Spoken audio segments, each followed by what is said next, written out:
Olá, galera, estamos de volta aí mais uma vez com o programa Estúdio Popular, né? Todo mundo está sabendo aí que as universidades da Bahia estão em greve, né? Os professores, porque estão negociando reajuste de salário e mais muitas outras situações que vêm agravando as situações dos professores. E nosso companheiro aí, parceiraço aqui do programa Estúdio Popular, o professor Cláudio, esteve em Salvador.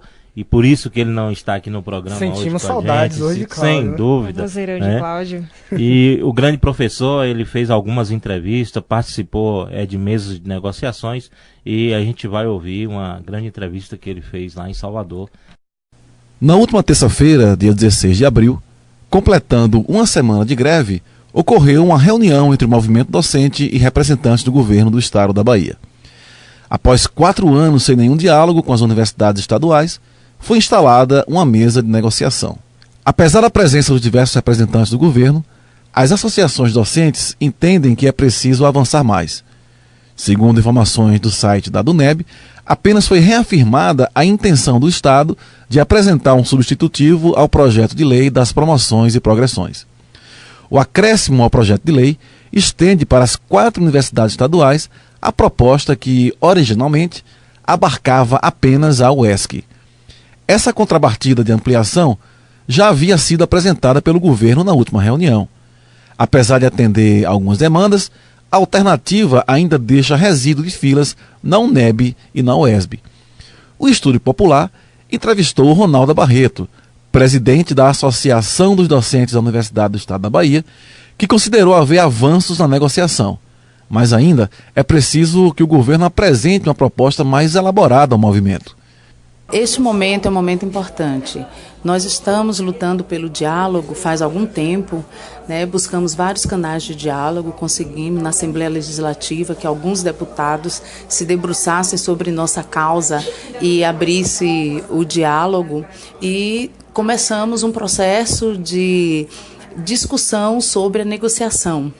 Efetivamente, hoje se instalou a mesa de negociação e temos questões a discutir. Digamos que foi uma primeira mesa de negociação em que as questões foram postas. O governo colocou os seus argumentos acerca de pontos da nossa pauta de reivindicação.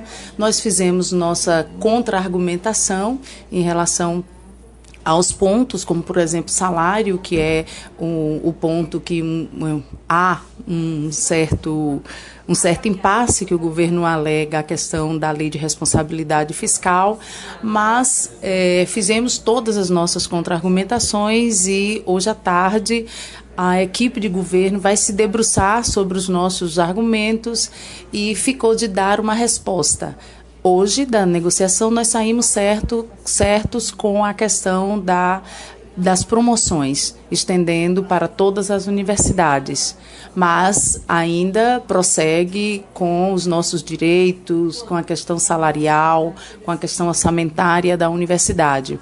Eu considero que é um processo de avanço, já que há anos não havia diálogo entre governo e as universidades, e um ponto que considero importante para o futuro é que a promessa é que essa mesa seja uma mesa permanente, que significa a discussão do papel das universidades estaduais na Bahia. Isso é importante, dado que havia uma invisibilidade em relação às universidades, e eu posso dizer também que havia uma falta de respeito para com o nosso trabalho, com o papel dessas universidades na Bahia.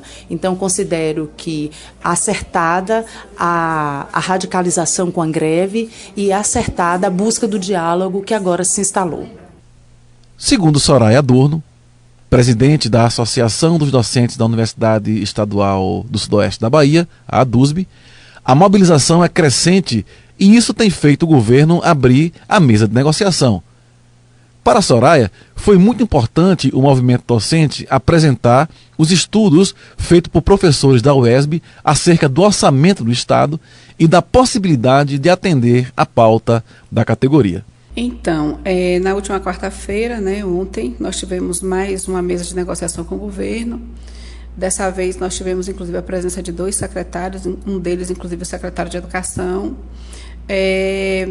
A reunião em si, a gente pode até colocar como boa, como positiva. O detalhe é que, concretamente, a gente não teve nenhum tipo de resposta à nossa pauta, né? Isso nos entristece e nos deixa também preocupados com os rumos do movimento e o próprio diálogo com o governo, mas a gente está aí na luta. Temos aí a previsão de acontecer mais um ato em Salvador, fazer mais uma pressão para que a próxima reunião que seja agendada venha pontos mais concretos com relação à pauta.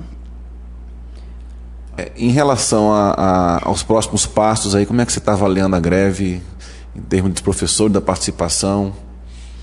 Então, a participação a gente está achando boa. Está achando a participação boa dos professores, tanto nos campi, né, como também nas atividades externas, como a reunião do Fórum Ampliado das ADEs e a própria reunião com o governo.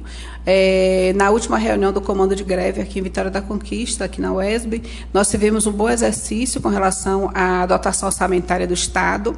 Esse exercício, inclusive, com os nossos professores, os economistas, o pessoal da área de estatística, da matemática, que estavam aqui com a da contabilidade também, que estavam com a gente, foi muito bom porque a gente conseguiu fazer um exercício muito bom e o entendimento com relação às questões orçamentárias do Estado.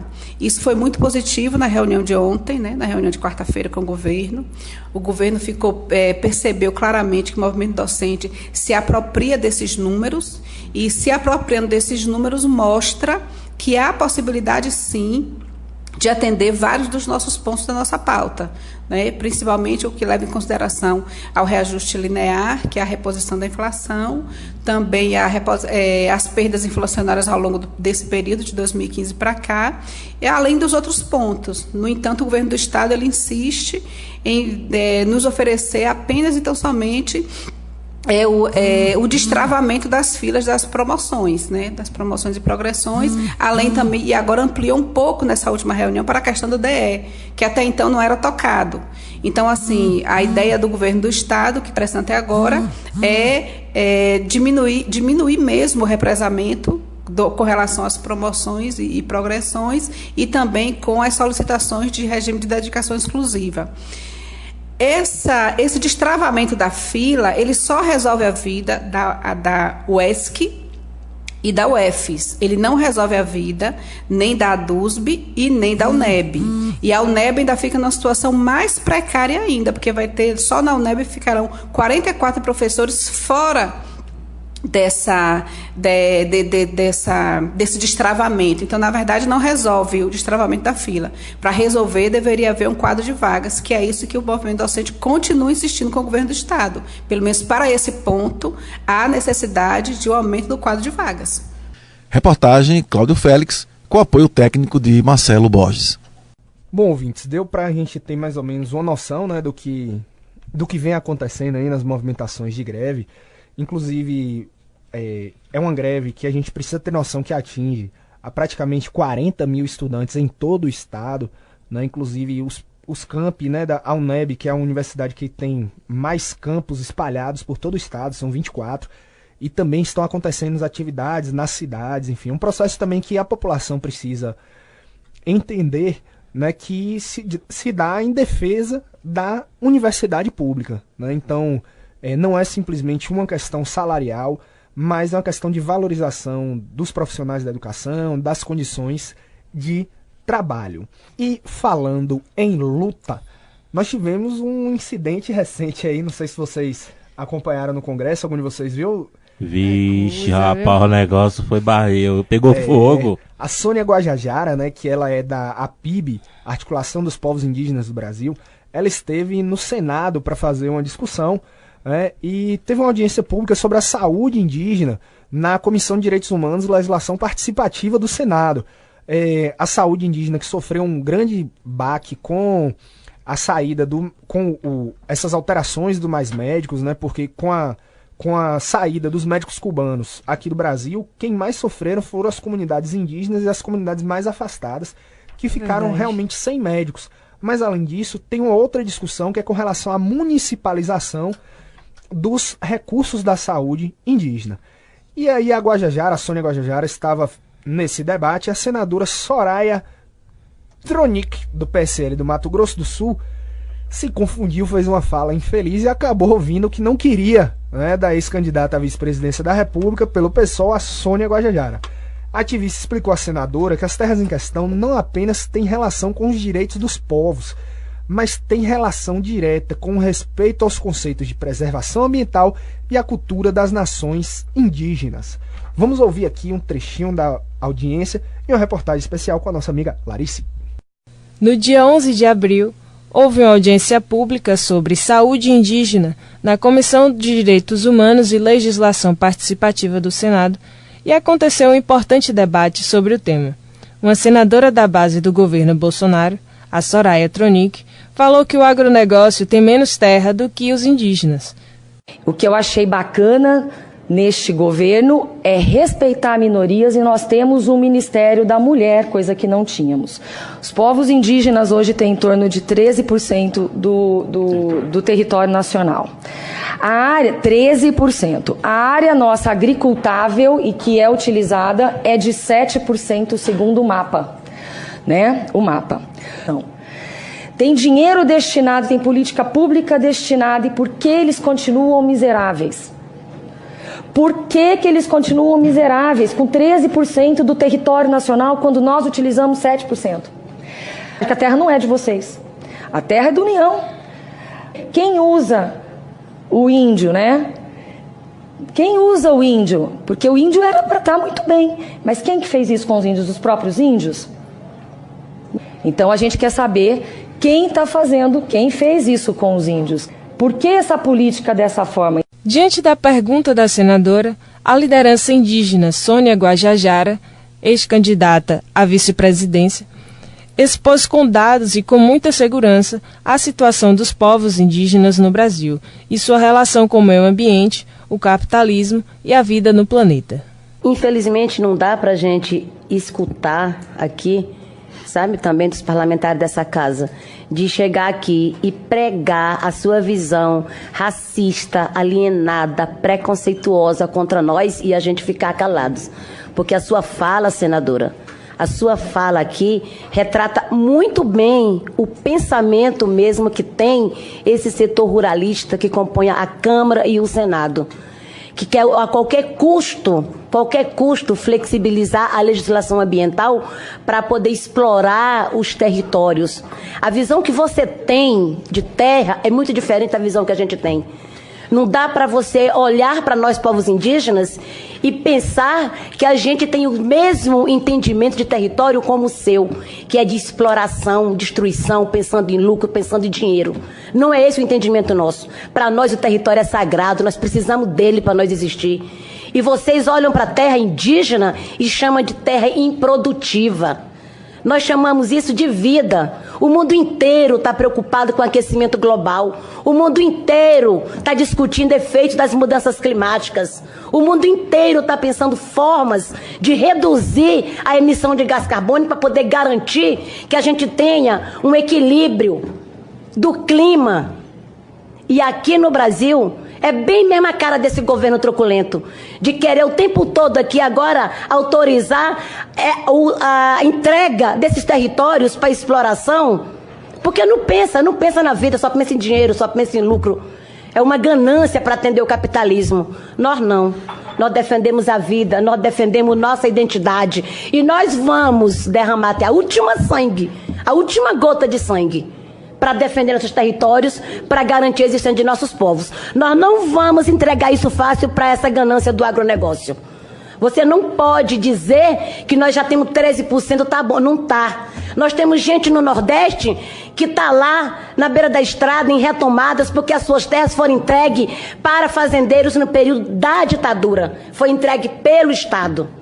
Os territórios indígenas hoje regularizados não são nossos mesmo, não. Não são nossos. É da União, sim, mas é usufruto exclusivo dos povos indígenas. E nós temos essa responsabilidade de zelar, não porque é obrigatório, mas porque é a nossa relação, que naturalmente é essa. É sustentabilidade, é uso sustentável, porque é respeito com a mãe natureza. A gente respeita. E a terra está gritando, a terra está pedindo socorro, e vocês não estão escutando. Vocês não estão vendo os sinais das chuvas, das secas, dos vulcões, dos furacões, vocês não estão vendo. Se continua com essa ganância de explorar, de entregar para o agronegócio, o próprio planeta não aguenta mais por 50 anos. Isso está aprovado. E aí vem o governo aqui com o ministro das Relações Exteriores dizer que é questão de marxismo, que território indígena é ideologia. Vamos parar com isso, gente. Vamos parar. Se vocês não querem enxergar, não querem respeitar, assumam que não respeitam. Não ficam fazendo de conta que gosta de índio, que é amiguinho de índio, como a Damares diz, o índio é meu irmão. Bolsonaro diz, eu sou irmão do índio. Que irmão é esse que quer ver o fim? Que quer matar? Que quer tirar o seu direito de existir? Não pode, vocês têm que pensar, acabar com essa alienação de vocês, de olhar a terra apenas como um preço, como um valor mensurável por dinheiro. E olhar que a terra hoje, o meio ambiente, é o que garante a vida de todo mundo. Pensa na chuva, nas águas que está lá, que nós estamos preservando com a nossa própria vida, nessa disputa que a gente trava com vocês lá no campo. Porque vocês ficam o tempo todo querendo manter ali seus negócios, suas monoculturas, seu agronegócio, em detrimento da vida dos povos indígenas. Nós vamos lutar sim. Vai morrer muito, vai. São 5 séculos. Eram muito mais de 5 milhões lá em 1500. Hoje somos 1 milhão. Já morreu muito, vai morrer muito mais, mas a gente não vai recuar. Não vamos desistir. Vamos enfrentar com todas as nossas forças. Você fala que nós somos miseráveis, estamos nessa situação, porque está nessa situação? Está nessa situação porque é a escolha nossa. A gente quer ter o território para a gente continuar com o nosso modo de vida. Eu comecei a minha fala aqui dizendo que o Brasil não pode adotar um padrão único de vida para todo mundo. Tem que respeitar a diversidade, tem que respeitar os modos de vida, tem que respeitar os diferentes povos que tem nesse país. A gente está lá sim, na aldeia, nos nossos territórios, por insistência nossa, por resistência nossa. Porque dependendo de vocês, estava tudo expulso, nem existia mais. Não tinha mais lugar para a gente poder ter nossas aldeias e praticar nossos rituais sagrados, que isso sim faz parte da nossa vida. Porque você está na cidade, tem teu apartamento, tem tua mansão, não quer dizer que a gente quer isso também não. A gente quer o respeito aos nossos direitos territoriais, que não são somente direitos constitucionais, não. Não é somente direito constitucional. Lá está escrito, mas é um direito originário dos povos indígenas. E a gente exige respeito também nessa plenária por esse entendimento aos nossos modos de vida, à nossa vida, aos nossos povos originários. Nós não vamos perder nossas vidas para o agronegócio. Uma reportagem de Larice Ribeiro e Cláudio Félix, com trabalhos técnicos de Marcelo Borges. É isso aí, ouvintes do programa Estúdio Popular. Vamos a um rápido intervalo. É um rápido intervalo e dentro de poucos instantes estaremos de volta.